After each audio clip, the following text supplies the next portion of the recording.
Salam əziz 7-cilər, yəqin ki artıq 2-ci summativi yazmısınız Azərbaycan tarixindən. Mən də çalışacağım ki, sizə bu summativin üzərində sualları izah edeyim. Test 2 variantdan ibarətdir, hər variantında 15 sual var. Ümid edirəm ki, başa düşərsiniz. Birinci sual.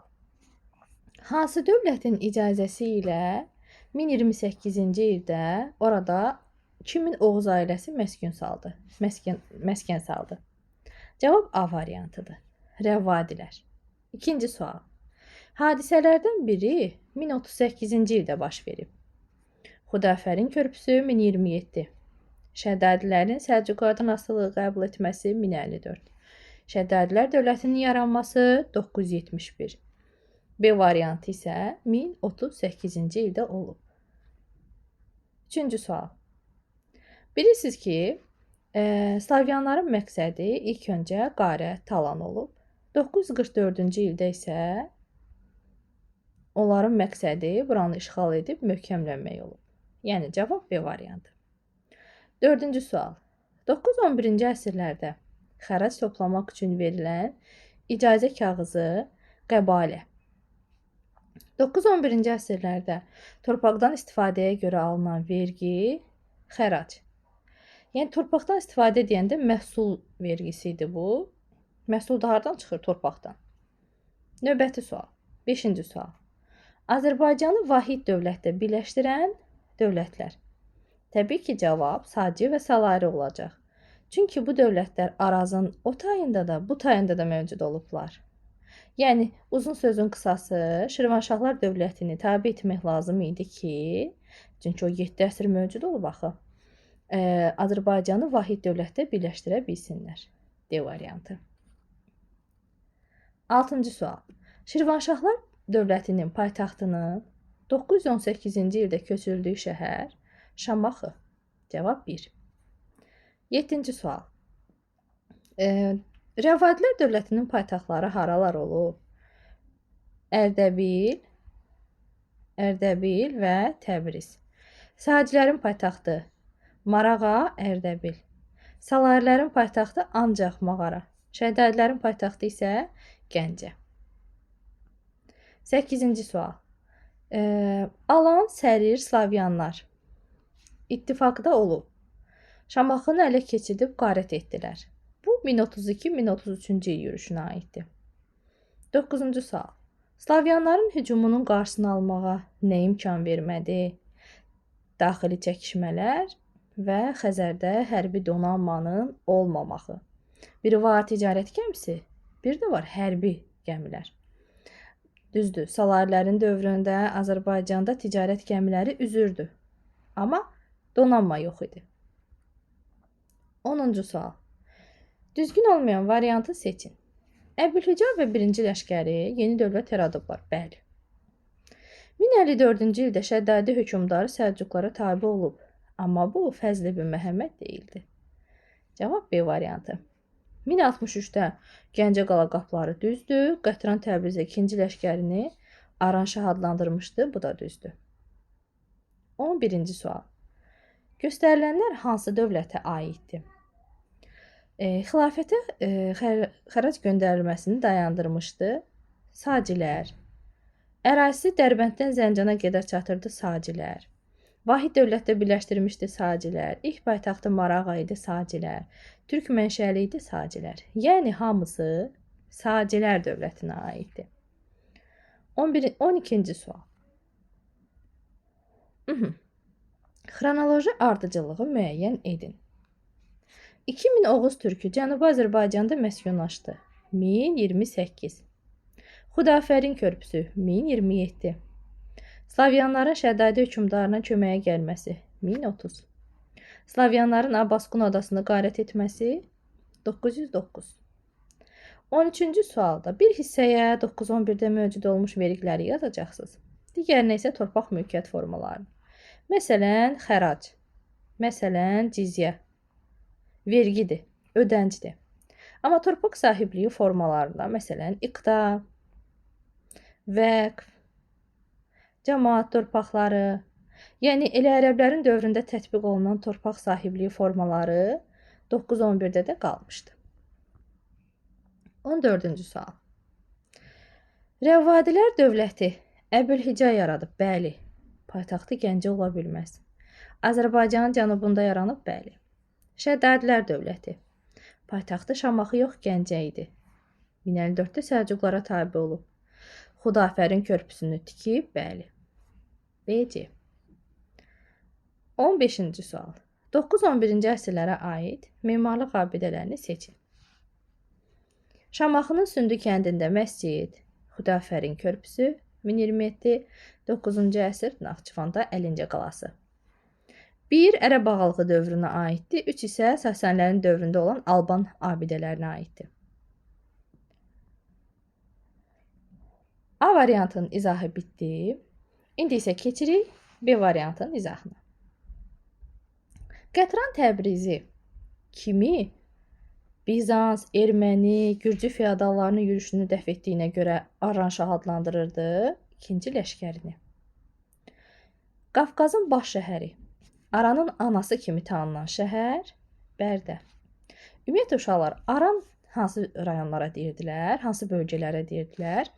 Kür çayının ətrafında olan rayonlara Aran rayonları deyirlər. Bərdə də gəlir düz Kürün ortasına düşür. Ona görə onun əsas şəhəridir, baş şəhəridir. 3-cü sual. 1037, 1038-ci illərdə Bizans, erməni, gürcü feodallarını ağır məğlubiyyətə uğratdılar. Kimlər? Şəddadilər və Səlcuq oğuzları. 4-cü sual.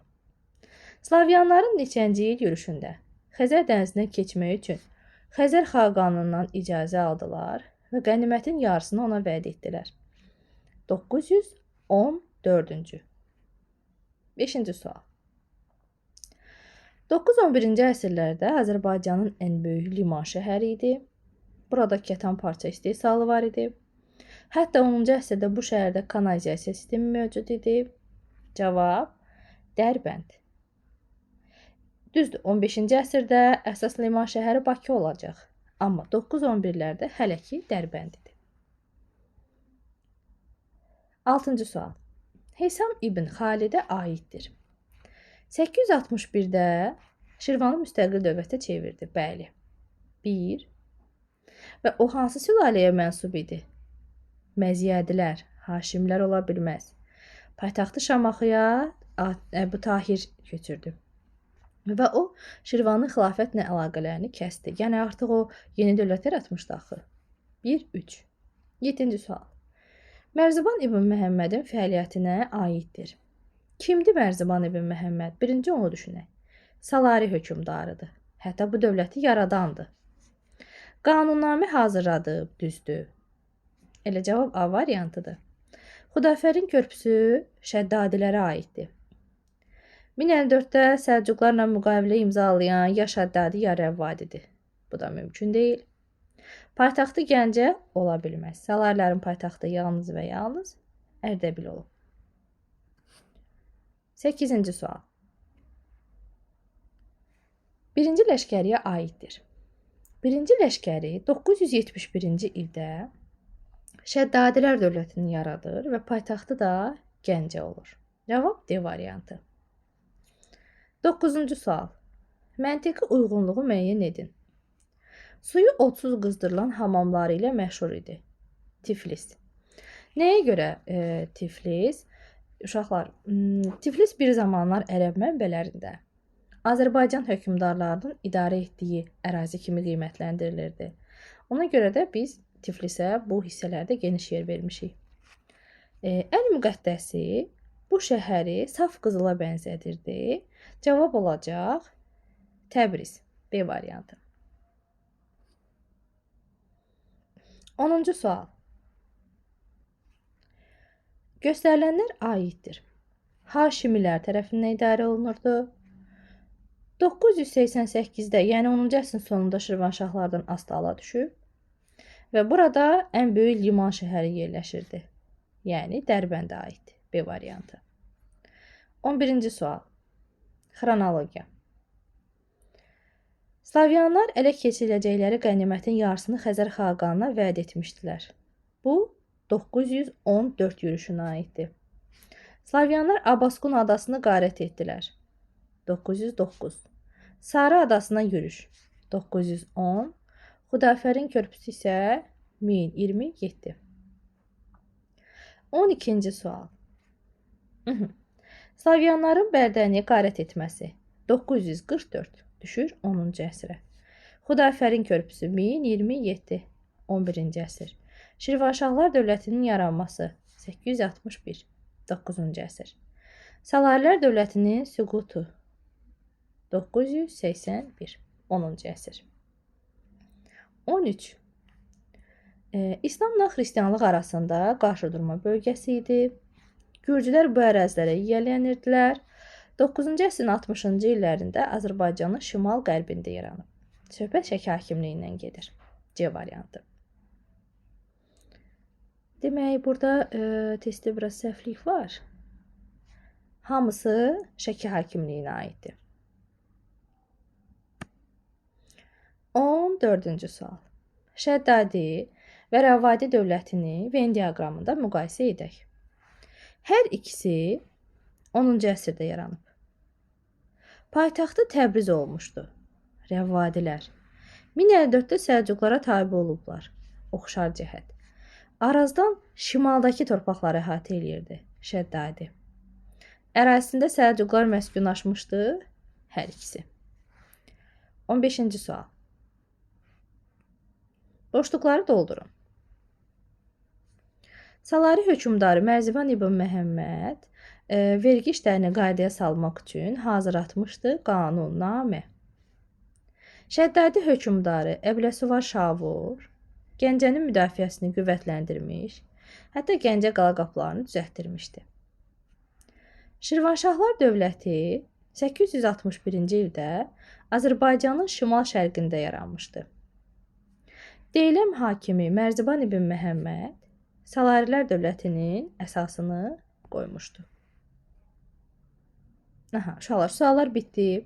Ümid edirəm ki, sualları tam başa düşdünüz. Dəstək məqsədi ilə kanala abunə olsanız, kanalı paylaşsanız çox sevinərəm. Növbəti test izahlarında görüşərik.